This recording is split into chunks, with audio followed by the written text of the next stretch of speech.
Om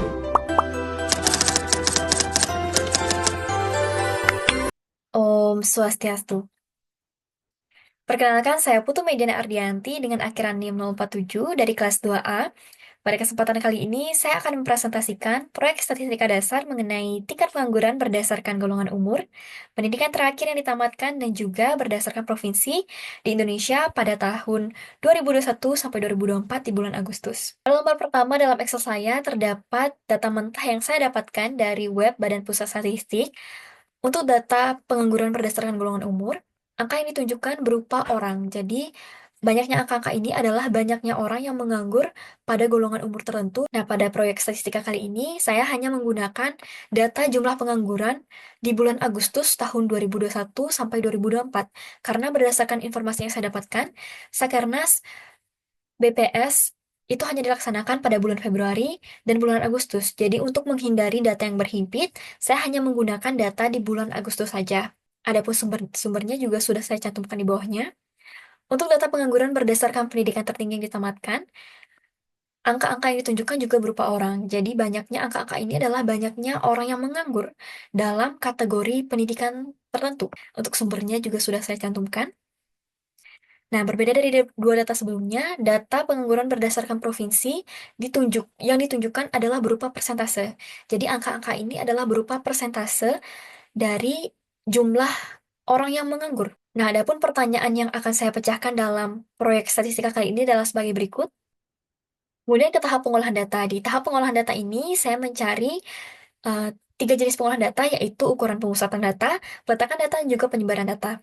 Di ukuran pemusatan data, saya mencari rata-rata per tahun, rata-rata per kategori, dan juga mencari median per tahun.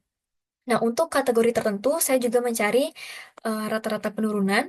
Seperti di kategori golongan umur ini, saya mencari selisih antara tahun setelahnya dikurangi tahun sebelumnya untuk melihat apakah terjadi peningkatan atau pengurangan angka pengangguran. Apabila nilainya positif, maka menunjukkan adanya peningkatan pengangguran dari tahun sebelumnya. Sedangkan apabila nilainya negatif, maka menunjukkan adanya penurunan pengangguran dari tahun sebelumnya. Saya juga melihat rata-rata penurunan pengangguran per golongan umur dan rata-rata penurunan pengangguran per tahunnya. Untuk peletakan data, saya mencari kuartil, desil, dan juga persentil. Kemudian untuk ukuran penyebaran data, saya mencari rata-rata, eh, range, simpangan rata-rata, standar deviasi atau simpangan baku, serta varian atau ragam. Nah, saya juga menerapkan teorema Chebyshev untuk melihat interval data. Nah, khusus untuk data pengangguran berdasarkan provinsi, saya juga mencari penyebaran data per provinsi. Jadi selain mencari penyebaran data per tahun, saya juga mencari penyebaran data per provinsi. Karena sebelum-sebelumnya saya hanya mencari penyebaran data per tahun.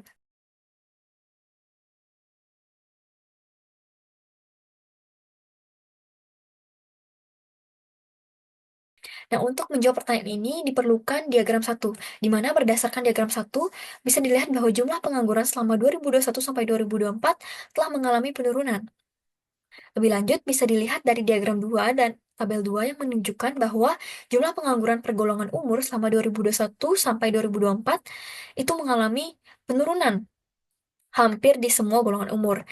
Nah, meskipun di tahun 2022, masyarakat golongan umur 15-19 tahun sempat mengalami peningkatan pengangguran secara signifikan, dengan angka peningkatannya sebesar 386.960 orang dari tahun 2021. Namun syukurnya angka tersebut terus menurun di tahun berikutnya. Sedangkan penurunan signifikan dialami oleh golongan masyarakat yang berumur 60 tahun ke atas di tahun 2023. Namun secara keseluruhan, tingkat pengangguran di Indonesia telah mengalami penurunan selama 2021 sampai 2024, dengan rata-rata penurunannya sebesar 54.548 orang per tahun. Jika diperhatikan dari diagram 3, bisa dilihat bahwa kategori SMA mendominasi di sepanjang tahun. Hal ini berarti kategori SMA ini menyumbang pengangguran terbanyak sepanjang tahun 2021 sampai 2024. Lebih lanjut, bisa dilihat pada tabel 10 yang menunjukkan rata-rata pengangguran per jenjang pendidikan. Dengan rata-rata pengangguran tertinggi diraih oleh lulusan SMA, ini menunjukkan dalam periode 2021 sampai 2024 tersebut, setidaknya terdapat 2,44 juta orang lulusan SLTA umum atau SMU atau SMA yang menganggur setiap tahunnya. Berdasarkan tabel 2, golongan usia 20-24 tahun itu paling banyak mengalami pengangguran. Dan jika dikaitkan dengan data pengangguran berdasarkan pendidikan terakhir, lulusan SLTA umum atau SMU atau SMA itu memegang rata-rata pengangguran terbanyak. Nah, hal ini kemungkinan terjadi karena masyarakat pada rentang usia 20-24 tahun itu pada umumnya masih berkuliah atau belum lulus kuliah, sehingga pendidikan terakhir mereka terhitung di SLTA umum atau SMU. Ada kemungkinan bahwa masyarakat pada rentang tersebut belum bekerja sehingga terhitung sebagai pengangguran.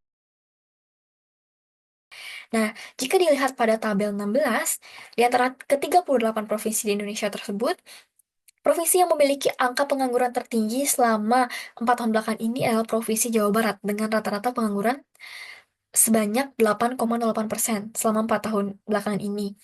Nah, artinya dari total seluruh angkatan kerja di Provinsi Jawa Barat selama 2021 sampai 2024, secara umum terdapat 8,08% orang yang menganggur. Provinsi yang memiliki angka pengangguran terendah adalah Provinsi Papua Pegunungan dengan rata-rata sebesar 1,32%. Nah, jika kita lihat pada tabel tabel nomor 17 sampai 20, jika dibandingkan dengan media nasional pengangguran di Indonesia selama 2021 sampai 2024, posisi Provinsi Bali cenderung dinamis. Di tahun 2021 dan 2022, Provinsi Bali sempat menduduki posisi di atas media nasional. Artinya, Provinsi Bali memiliki angka pengangguran yang lebih tinggi dibandingkan media nasional pada kedua tahun tersebut. Namun di tahun 2023 dan 2024, Provinsi Bali mampu menekan angka penganggurannya sehingga berhasil menduduki posisi di bawah media nasional. Nah, untuk menjawab pertanyaan ini, tentunya saya perlu melihat tabel teorema Chebyshev. Nah, berdasarkan tabel 39, di tahun 2021 setidaknya terdapat 75% data yang terletak pada interval 1,9% sampai 9,1%. Artinya, sebagian besar provinsi di Indonesia pada tahun 2021 memiliki TPT atau tingkat pengangguran terbuka yang relatif terkendali di dalam rentang 1,9% sampai 9,1%. Namun, berdasarkan tabel 38, ada dua provinsi yang terletak di luar interval tersebut, yaitu Provinsi Kepulauan Riau dengan TPT sebesar 9,91% dan Provinsi Jawa Barat dengan TPT sebesar 9,82%.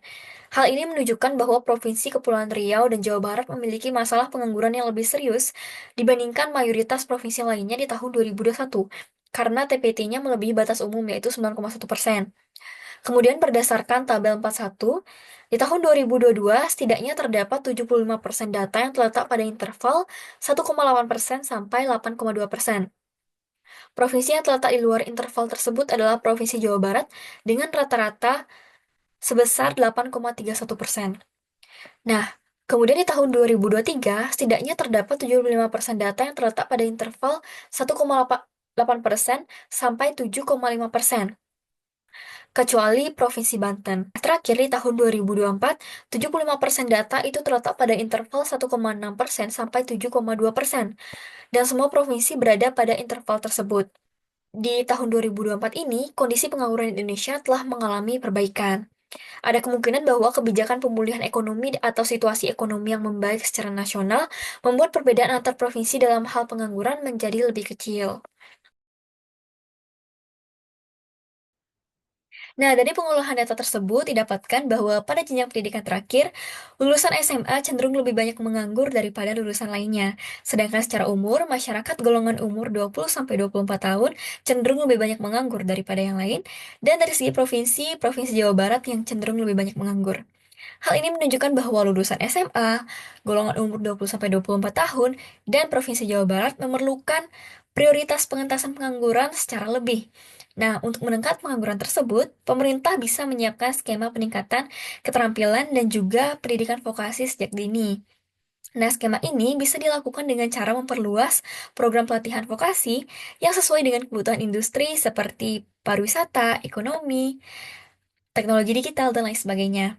Nah, pemerintah juga bisa mendorong generasi muda untuk mengintegrasikan keterampilan kerja dalam kurikulum sekolah agar lulusan nantinya itu lebih siap lagi dalam dunia kerja, serta meningkatkan akses beasiswa dan insentif bagi pelajar dan mahasiswa yang ingin mengambil kursus keterampilan tertentu yang dibutuhkan di pasar kerja. Pemerintah juga bisa mendorong wirausaha dan startup di kalangan generasi muda, sehingga bisa menjadi solusi untuk mengurangi pengangguran serta meningkatkan peluang kerja bagi generasi muda, tidak hanya di Jawa Barat saja, tetapi juga di seluruh provinsi yang ada di Indonesia. Baik, sekian yang bisa saya sampaikan. Saya mohon maaf apabila ada kata yang kurang berkenan. Saya akhiri dengan Parama Santi, Om Santi Santi Santi Om.